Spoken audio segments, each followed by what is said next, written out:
morning, everyone, and thanks for following the Peach Review. My name is John. I'm the one that does all of our movie reviews. You might see me sign off as John J on our website, and I just saw a film that was so awesome that I thought it deserved a video review. So here we go. I'm here to tell you with absolute confidence that DC finally got it right. Justice League is absolutely amazing.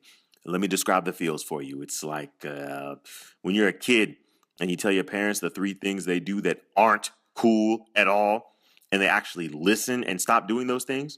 That is what DC did for us. Thank you, DC. Thank you. Thank you. So let's begin. Justice League featured the usual suspects. Batfleck as Batman, that's Ben Affleck, and Gal Gadot as Wonder Woman, aka Hero Bay. But we're also introduced to 3 new characters as well. Ezra Miller as the Flash, Ray Fisher as Cyborg, and Khaleesi's baby daddy as Aquaman. Well, if you don't recognize those last 2, no, of course you do.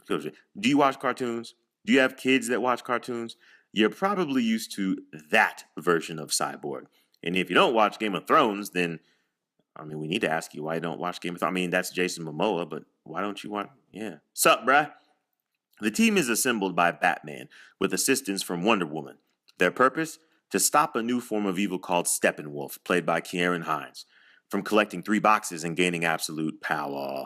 The backstory to that: long ago there was a great battle to stop Steppenwolf and his army from destroying the planet by combining those aforementioned boxes.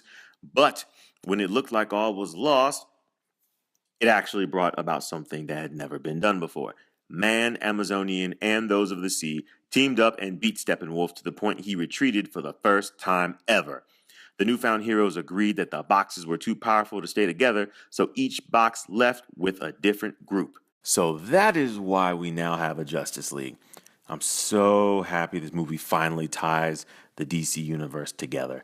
And not only will Batman vs. Superman make sense now, but you'll see the slightest glimpses of other characters that are soon to come. Now, I don't want to give any of them away, but with that being said, there are 3 things you should look out for. Number 1, pay close attention during the backstory. Okay, they're going to do a blast in the past. Pay attention. Okay. 2, there's a surprise ending. 3, you have to stay after the credits for the gigantic mega ultimate surprise.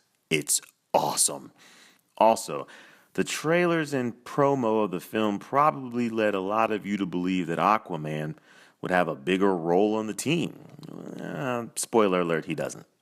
It's actually Cyborg that plays a more prominent role than he does, and he had way more screen time. But don't worry, you'll still get a healthy dose of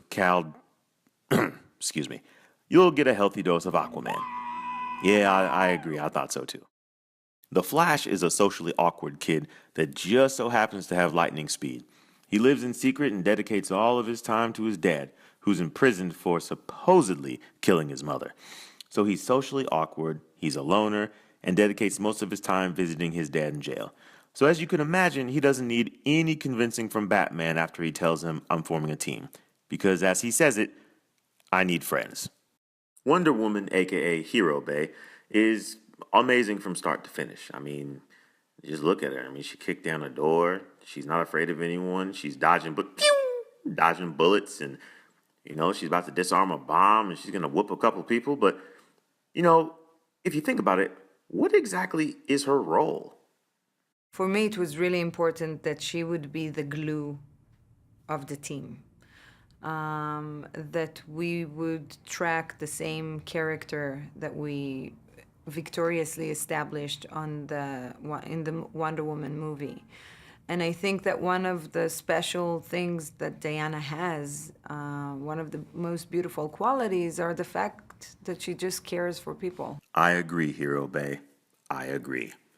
Now, there's an attack on Themyscira in the film, and the fight sequence was way better than you could have imagined. These Amazonians were shredded. Team Swole to the max, and they were doing everything from shooting arrows in Cirque du Soleil positions to holding walls on their shoulders. It's by far the coolest fight sequence of the movie. Now, as for Batfleck, everyone knows Batfleck. His superpower is, he's rich. And that leads me to our next subject, his car. His get-around car in Justice League is this epic Mercedes-Benz VGT. It's pretty saucy if you ask me, and I'm in no way saying I'm partial either. Hashtag Team Mercedes, hashtag never BMW. But I digress. And Cyborg was a standout in sports before he got in a near fatal accident. His father tried to save him with a life or death experimentation in advanced cybernetics. And whilst he succeeded in keeping him alive, he failed in keeping him human. Then there's Aquaman. We really didn't find out much about him at all. Where did he come from? Why is his hair so long? And I mean, come on, can he really talk to fish?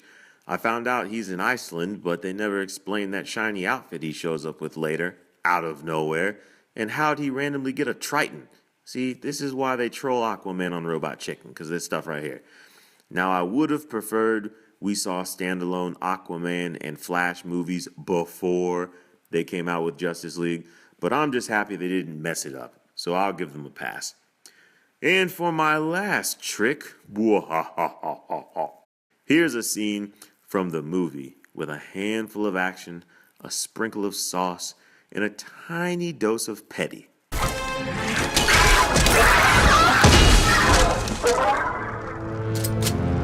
Heads up!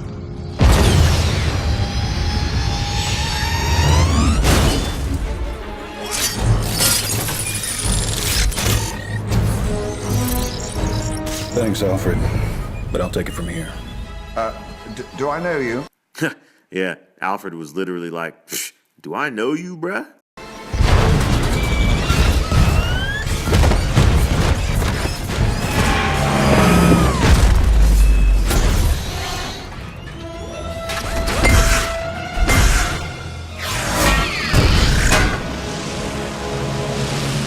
Primitive beings.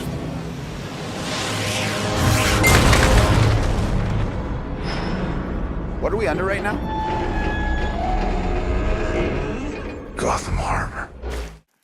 This movie has everything and delivers it to you in just under 2 hours. There's suspense, tons of action, hints of new characters, and the subplots were well written. I'll probably catch flack, but I'm going to give this a 10. Fight me. Yes, a 10 out of 10. It's not often I do that either, but you have to see it to understand.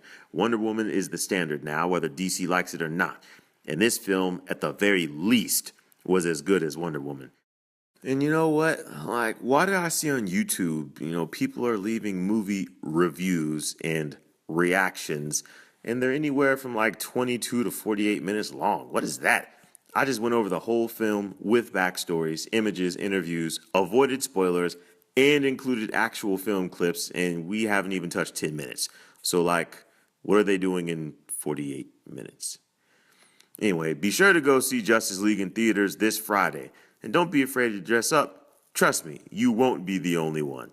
Be sure to follow us, like us, and subscribe to us for more awesome reviews and events around Atlanta. Let us know in the comments if you like this video review and if you'd like to see more in the future. Thanks again for watching. Let's send you out with some more Wonder Woman.